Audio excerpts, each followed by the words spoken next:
So we'll get the state of play from NewsNation's politics editor, Chris Stirewalt. The big problem they have, they can absolutely paint the picture that way, and they are. 50% of the American people believe he committed a crime. What do you do with that if you have to win a general election? Well, that's exactly the problem. And right now, look, for a long time, Democrats didn't want to address that Hunter Biden was a real liability for the president and all that stuff. And they said, well, we don't want to pay attention to that. That's not important. Those are just Republican talking points. Well, we just heard Republican talking points about the real problems that Donald Trump has. And they haven't wanted to talk about what a massive liability that would be with the small share, the little tiny share of persuadable voters in a general election. Surveys tell us different things, but it's certainly no more than 15% of voters in a general election are really going to be persuadable. That's the upper end, and it's probably more like 5%, especially if it's a rematch with Trump and Biden. So if Donald Trump is running and has this whole narrative that Republicans like, they smell what he's smoking, they're happy to hear him say it, yeah, it's the deep state, yeah, it's all of that stuff. They have a real problem when he has to take that case to that 5 to 15% of the electorate that, as you say, the overwhelming majority of Americans understand the serious misconduct and Donald Trump's problems, not just related to this case, but especially with January 6th. It's not going to be easy. What do you see on the political landscape that has gotten better for him in this succeeding term since he was in? I guess you have the war in Ukraine, which she's relying on. But what can he point to and say, look how much worse it is? Is it going to be the grocery store?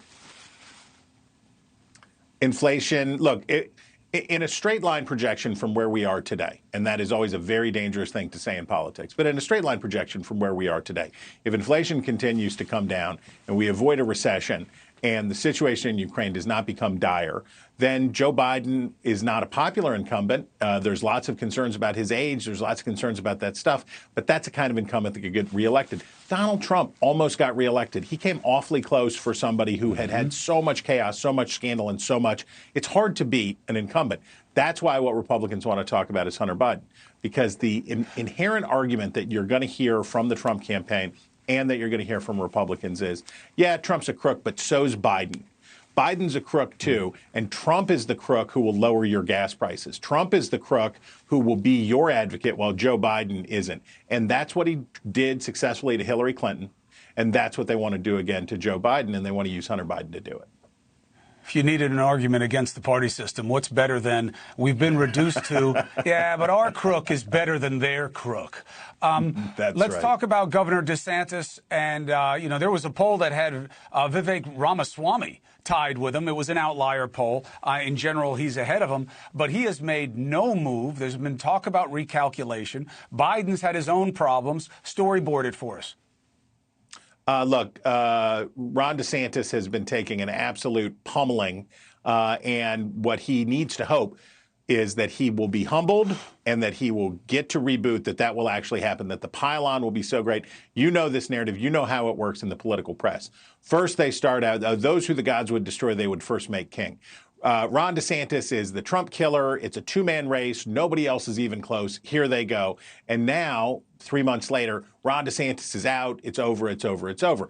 And if we think about the almost comic string of errors that we have seen from DeSantis, that relates to his half-hearted, sort of mealy-mouthed defense of the Florida curriculum that included a silver lining for human chattel slavery. That was the most effulgent. That was the brightest bulb that glowed there. That's the one Kamala Harris came after. Then you have a series of other errors, but the core error was one of strategy. DeSantis had too much money.